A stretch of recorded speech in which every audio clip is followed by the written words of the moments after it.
everyone. I'm Margaret McIndoe. I'm a member of the Enka Society here in Winchester.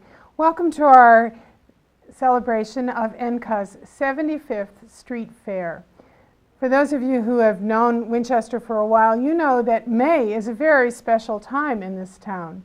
On the third weekend of the month, we always have a very special street fair put on by the Enka Society. I'd like to introduce the people who are here with me this afternoon.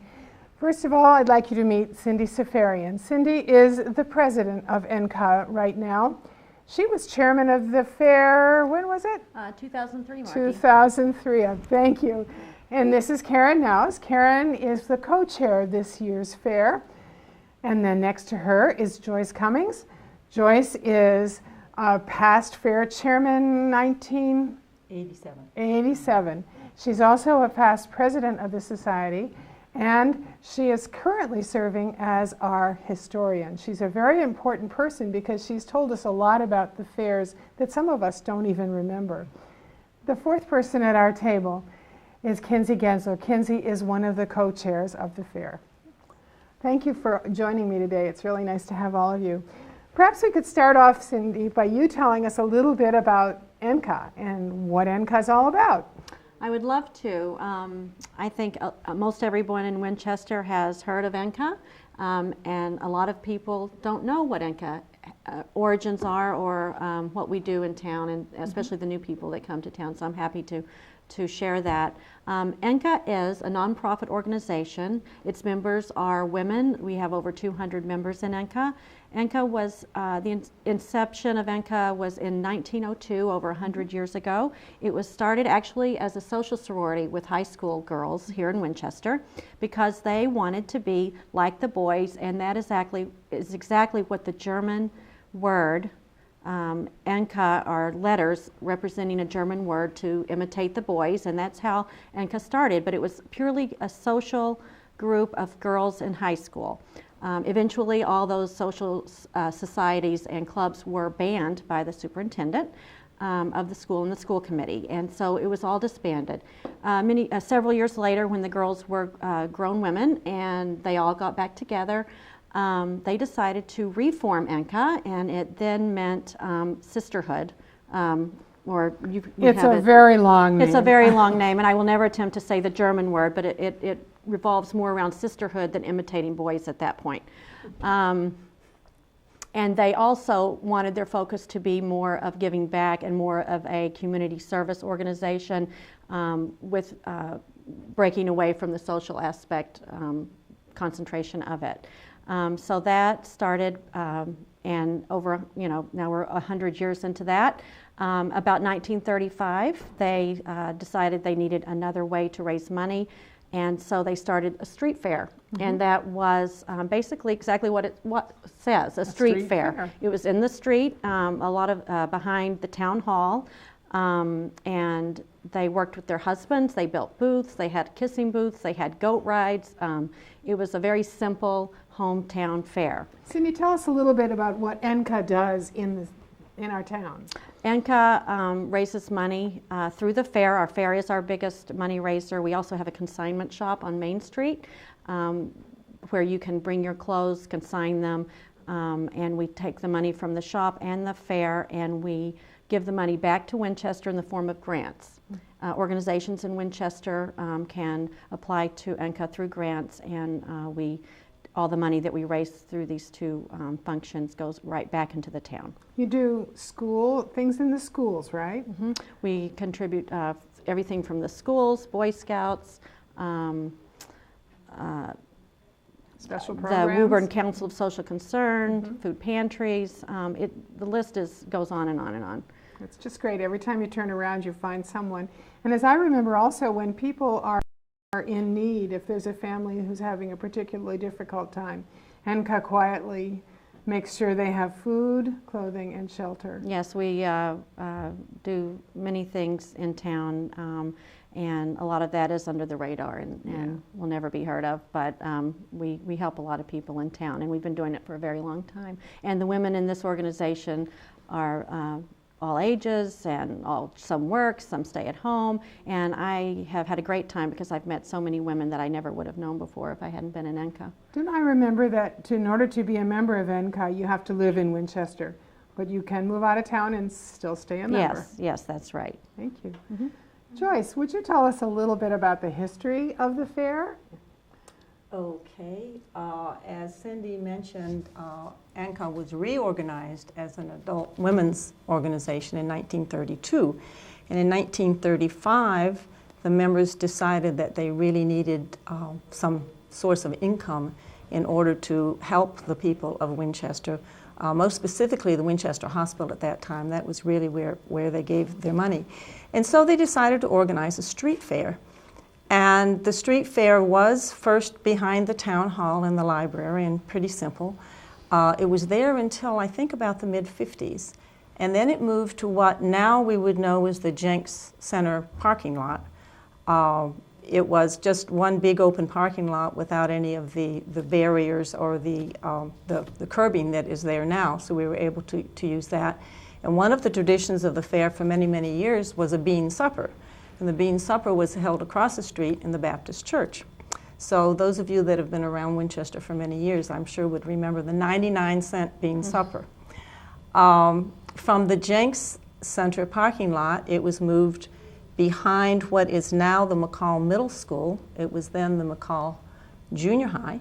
And we used that field for quite a few years, and then McCall was expanded.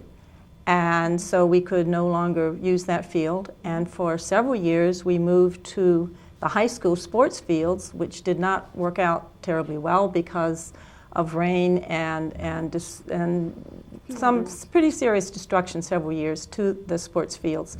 So we went before the town fathers, our board of selectmen, and got permission to return it to a street fair, albeit a big event now, much more involved than it was back in the 30s and the 40s. So it's now currently down by the high school and at the corner of Mount Vernon and Skillings Road, I think, is the actual address. So we've been a bit of a movable feast. We've moved around quite a bit. Another one of the things that has evolved over the years are the names of the fair. Several times it was just the street fair, but then they decided to get creative and have themes. And the themes have been everything from a fiesta fair, a Dutch fair, a Yankee fair, a blooming fair. I think there's a poster here. And in the early years of the fair, the Enka members really got all dolled up. It was practically like Halloween or something. They had costuming, and it was very, very elaborate. And as Cindy mentioned, the Enka husbands helped build booths that were, so when there was an Indian fair, there were teepees, and when there was a Dutch fair, there were the windmills and one thing and another. It really, really got into the theme. Now we still have a theme, but I think that the theme is really more for the Enka members to have fun with, and also for the parade. So the people that participate in the parade can have some sort of a theme for their floats or the marching. I mentioned the posters a little bit before. For many years, we've had posters that are put in store fronts around town to advertise the fair. And one of the other ways that we've advertised the fair, I don't know if you can see here these pins, but this was from the fair that I was a chair of, the Yankee Doodle Fair. This goes back to 1941, I believe it is, an artist's fair. You can see the artist's palette. And several years we had fairs with a countdown to the date, only 200 days or 100 days or whatever to the fair, and all the Enka members were wearing those around town. So that's one of the ways we just do little theme, fun kinds of things. Joyce, tell us a little bit about the plant part of the fair. All right, this is something that some people really still haven't connected with the Enka Fair, and that is that going back to the 40s, Enka members would take cuttings from their own house plants or their garden plants and sell them at the fair. Now, and I'm not sure exactly when this started, I think it may have been in the 70s, but I'm not certain. Yes, you know? it was. It's been at least 25 years, more like 30. In the And Yes, now I we've know. renamed it. Yeah, and it's now Mahoney's Plant Sale. This year, it happens to be on May 12th, is that Yes, correct? May The 12th. Wednesday before the fair. And Mahoney's gives us a very, very generous proportion of their percentage of their income, their take during that day. So we really encourage everybody to come and participate in that. It's a very important part and a lot of fun, too. Joyce, that's a great lead-in to the two co-chairs this year. Kinsey, would you like to start and tell people? Sure, I would be happy. Karen and I are this year chairs of the fair, as you said, and one of the things that we were very interested in doing was bringing back the sort of hometown feel of the fair in celebration of the 75th anniversary. So we really wanted to highlight sort of the work that the Enka members put in to the fair, different booths that they have, events prior to the fair, and highlighting those as opposed to having a theme, say a Dutch theme or something like that. So this year we returned to the Enka Street Fair and celebrate our 75th anniversary. And I think some of the things that Karen can touch upon are the great works that Enka members have done in advance of the fair, including quilts and bake sale and a number of things that bring it back to more hometown and sort of hands-on work by the Enka members. Not to forget the famous lobster rolls. Oh, yeah, yes, lobster and we salad certainly rolls, need yes. all our Yeah. volunteers from the town to help us make Was- this all happen. Yes. Karen, Well, go ahead. as Kinsey mentioned, we want to focus on the hometown feel of this fair and some of the things that go on associated with the fair that have the hometown feel are what we call our bargain box. It's either more commonly known as a garage sale or a white elephant. And throughout the year, people in the community are very generous in donating household goods, as well as our members donate household goods, where our committee collects, clean, price, and store until the items are ready for sale at the fair.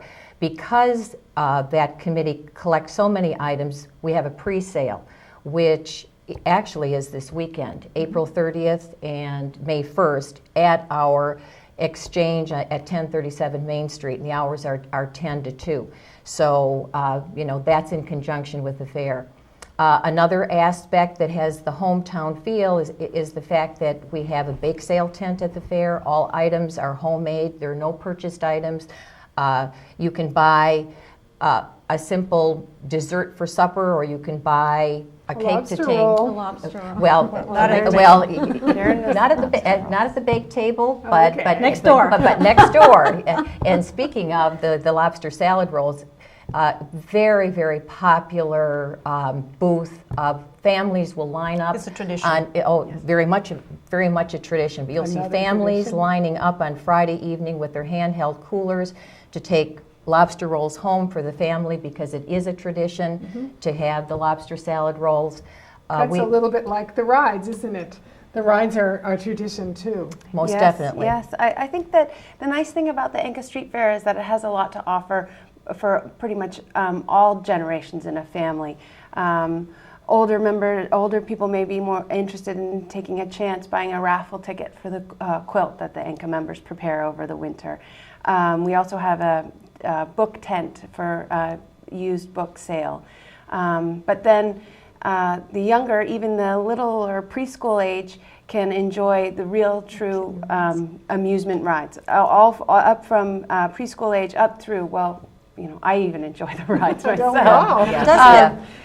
Doesn't it open earlier, too, for the younger children? Not anymore. Not We anymore. had a Oh, tradition not of anymore. opening it for the Yeah, younger kids yeah. to ride the Yeah. more subdued rides, but we haven't. A Last few couple years years it's now all we've gotten at back once, from yeah. that. But we have Yeah. really a great selection from things as sweet and mild as the merry-go-round to the gondola wheel and then up to some real Sizzler. grill. And grill you can buy your tickets in advance, and you can also buy them at the fair. Yes. Yeah. So Everyone needs to know Yeah. that the fair starts on Friday, but really you can buy your tickets beforehand if you need to. Well, it's recommended to consider buying your tickets in advance, and that way you can avoid the long lines that you'll see at the ticket booth on That's Friday. on Where Wednesday? is- Where are the And, ticket booths going to be for advance sales? Right across from Town Hall. There'll be a ticket booth Thank open from 12 to 6 the Thursday before the fair, which is the 13th, and then again on Friday from 10 to 4. You know, I'm so glad that you joined me this afternoon and this evening to talk about this, because I'm sure that anyone who's been watching us can kind of get the idea that we get excited about this. We members of Enka are really enjoying ourselves getting ready for this. We love to be able to contribute our time and effort to the town, to be able to support the town as a civic organization, as a volunteer organization. And I'm sure that each woman here joins me in hoping that people who watch this program today will be able to come and join us at the Hats Off Fair, correct? Is that what we call it? Yes. And the date, again, March 14th, that's May. Friday, May 14th, thank you, May 14th, that's Friday, and all day Saturday, May 15th. And please do know, it's rain or shine.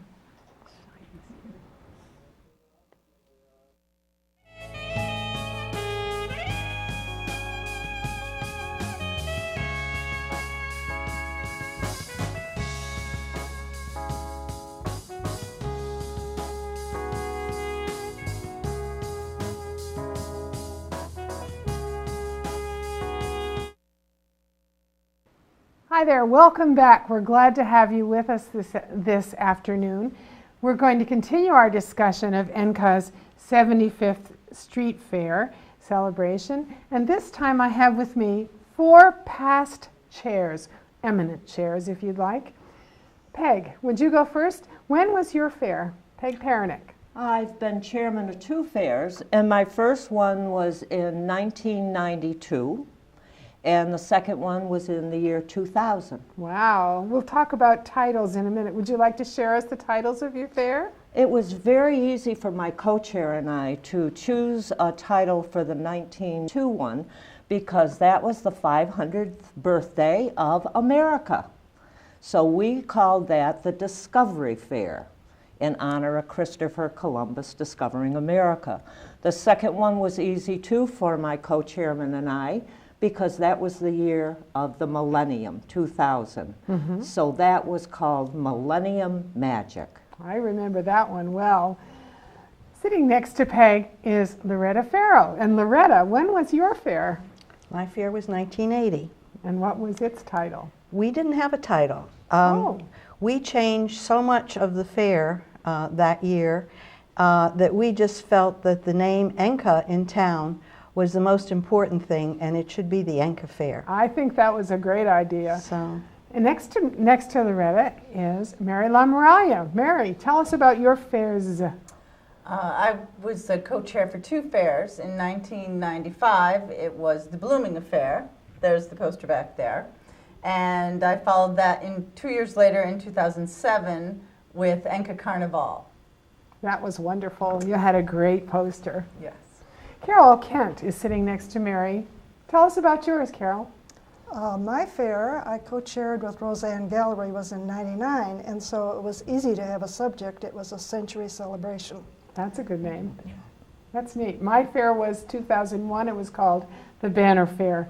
But you don't want to hear about my fair. I want to share what these ladies have done. Each of these ladies have had something very interesting happen in her fair. Perhaps you could start for us, Loretta, and tell us about the change that you made when you were the chair of the fair. well, the year before I was the chairman, Louise O'Donnell and I were chairman of the Midway. And at that time, the Midway was all of the rides, all of the games, and all of the prizes. And we were dealing with a company that was very difficult to deal with. And they only gave us 1 ticket booth, and there was no place to sit down in the ticket booth. You had to stand for 2 hours while you sold tickets and counted money. And the the way we counted money at the end of the fair was very, very difficult. They were not at all cooperative, so we were there sometimes till 2 and 3 in the morning. And what was up. the big change? Well, I decided that no other Midway chairman should have to go through what we went through, including a riot at the ticket booth on Friday night. We had to call in extra police because the kids were in line for so long because there was only this one ticket booth. That stopped, didn't it? That summer, I went to approximately 30 fairs in the whole New England area. I went up to Maine, to New Hampshire, to Rhode Island, and to Connecticut, to all the fairs that I could go to with my clipboard and all my questions, and to the point that some people that worked at the rides were asking me if I was going to purchase the fair, the amusement part, you know. And I went home that night and I looked in the mirror and I thought, do I look like a person that would buy a fair? So anyhow, it was an interesting thing. I learned far more than what I ever dreamed I would learn. But I found the person, his name was Billy Burr, and he was an old man that was a very grandfatherly kind of person, and the people that worked for him at his amusement place adored him, and I thought he would just be a wonderful person to work with. And after I went through all of this and he answered all my questions, I then found out he was retiring and he was selling the fair. Oh. And he was selling it, fortunately, to Harold. And so Louise and O'Donnell and I went down to Rhode Island, where Harold lived, and we had a meeting with him. And that day, Harold's wife had to take another child to the doctor. So Harold was babysitting one of their infant child. And he was taking care of this child and talking to us at the same time about all these questions that we had, you know, how many ticket booths would you give us? And That infant is now an adult. I know. Very much so. That's telling you how old I am. Mary, tell us a little bit about your fair. What kind of things happened to you at your fair? Well, both of my fairs were quite rainy, and the fair in between my fair was also had a little issue with rain. That was the fair of 2006. That would be the one that took place in front of the high school, and where it now is held, and in the Jenks parking lot. But my second fair had so much rain that when it came time to tear down the fair on Sunday, Harold couldn't get his rides off the field. My co-chair and I became very close to Jay Gill, who was instrumental in getting the correct equipment to pull these rides off the field without damaging it too much. We should say, though, that Jay has been helpful to us, all of us, in many ways. Absolutely. Instrumental. The first person you need to call when you're starting the fair is Jay, and he knows exactly how to get it all set up. It was invaluable. But lost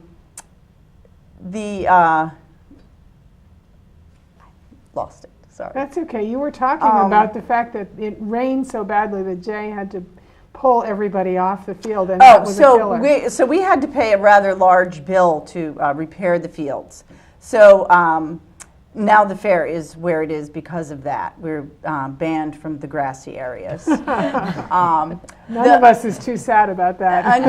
No. But I did like being on the field because it seemed like there was more room.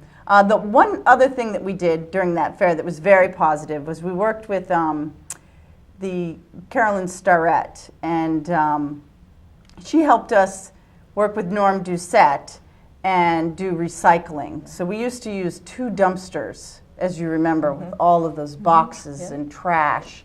And we reduced our waste by half, which was really amazing. That's quite a change in a fair, isn't it? Yes, it really Carol, is. you also had to do some moving of a fair, as I remember. We did. We had a big change because the year of our fair was the year that McCall was being expanded.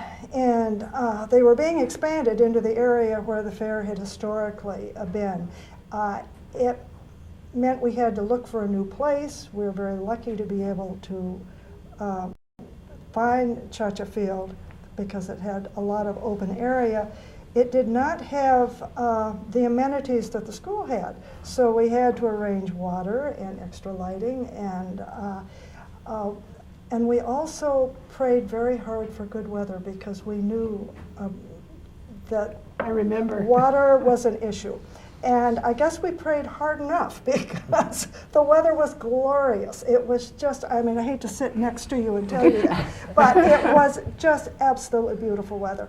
And the other thing I remember so vividly about that fair is the extraordinary generosity. This is truly a community fair. And people were so helpful. They would go out of their way to help us. Jay Gill first of the list because he has the patience of a saint and he knows everything there is to know. He can make the impossible happen.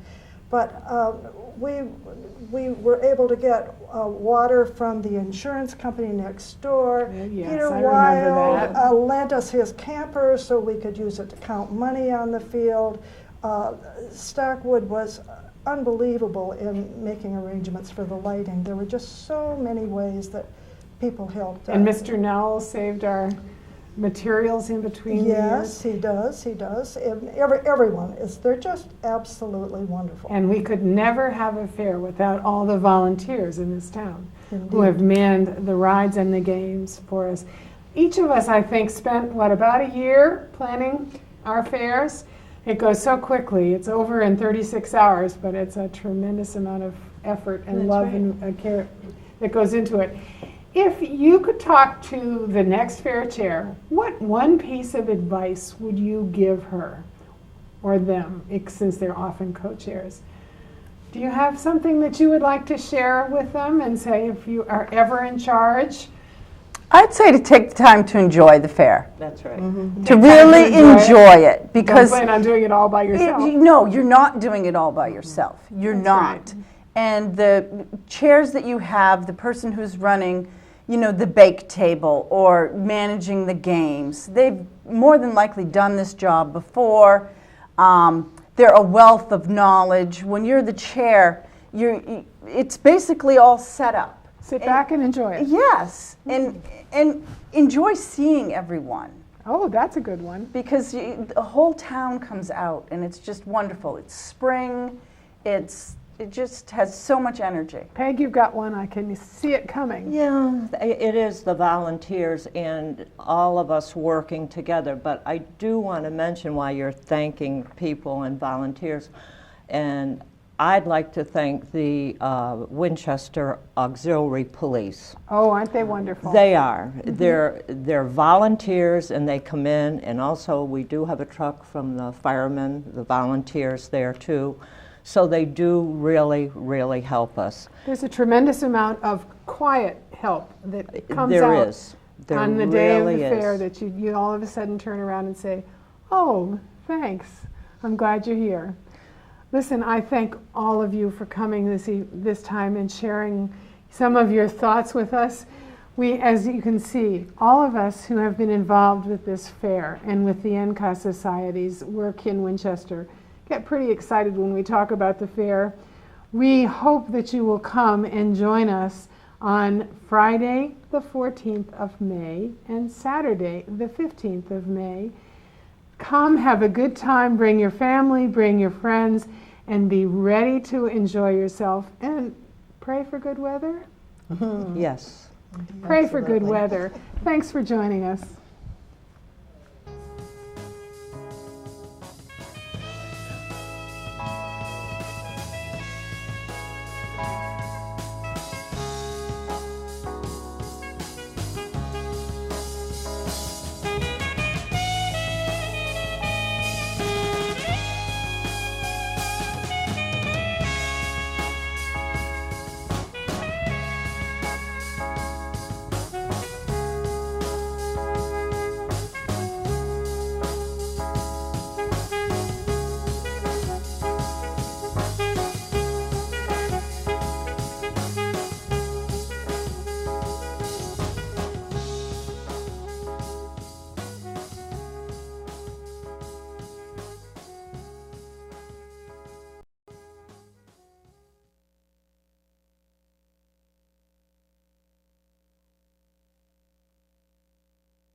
7, 6